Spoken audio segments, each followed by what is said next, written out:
given that fact, there is a lot riding on their newfound power. It, it is time for the revolution that they've been speaking of forever. COVID hits, and they use that at every avenue possible to violate the rule of law. They make it a custom to silence people for giving an opinion about the virus.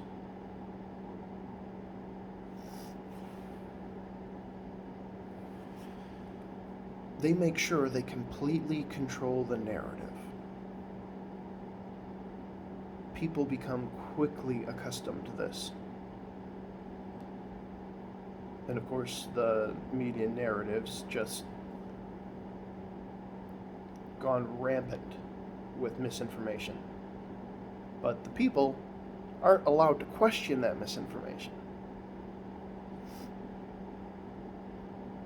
This starts to create division between where people are getting their information.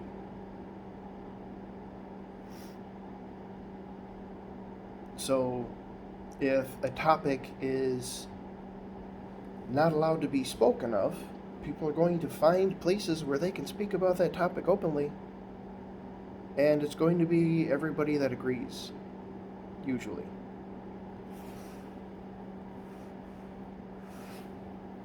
This is where you wind up getting the manifestation of bullshit. People just going off the rails with conspiracy theories, that things that they've made up or heard.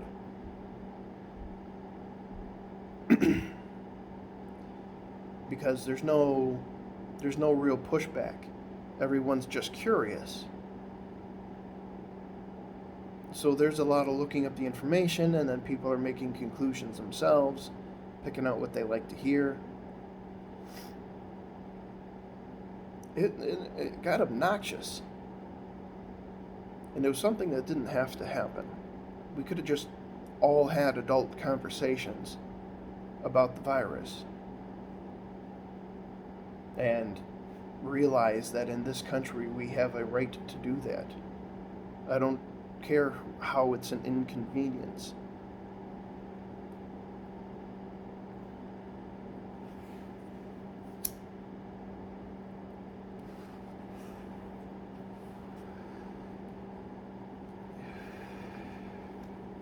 Now, under the guise of the virus, secretaries of states in several key states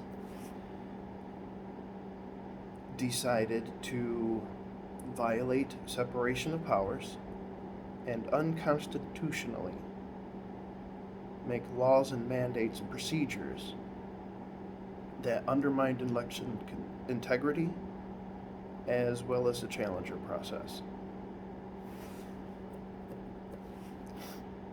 That is a thing that happened. Now, that in and of itself is a huge issue, not just because it made Trump lose, it's a huge issue for elections going forward, because election authority is supposed to be in the legislatures, which are voted by each county, by each district, excuse me. So they have more relation to the people than the executive branch, which is voted just democratically. Or, excuse me, throughout the whole state, right? So the largest population gets the most say, the largest culture gets the most say.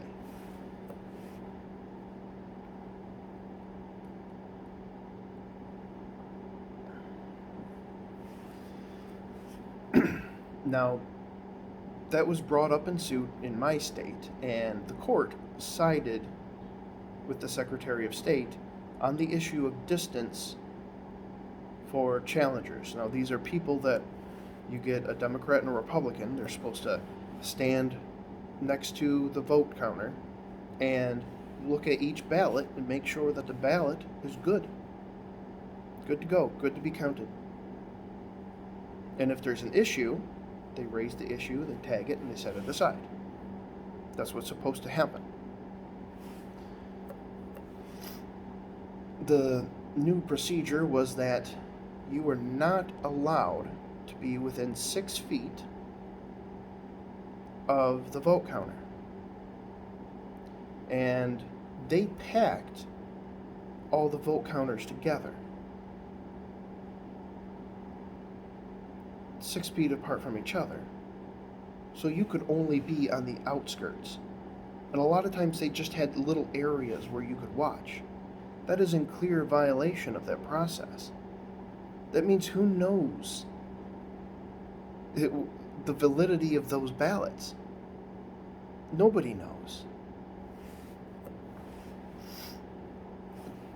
To make matters worse, at very similar time periods, in each of these states, each of these key states, in 1 or 2 districts, asked the press and the challengers to leave because voting was stopped. They were going to put it off till tomorrow. They kept, or not voting, I'm sorry, counting. They kept counting. They continued to count. That is illegal. It is written in the law that the remedy for that is that those votes are disenfranchised. You can't do that. It's illegal. That is the FRAUD word.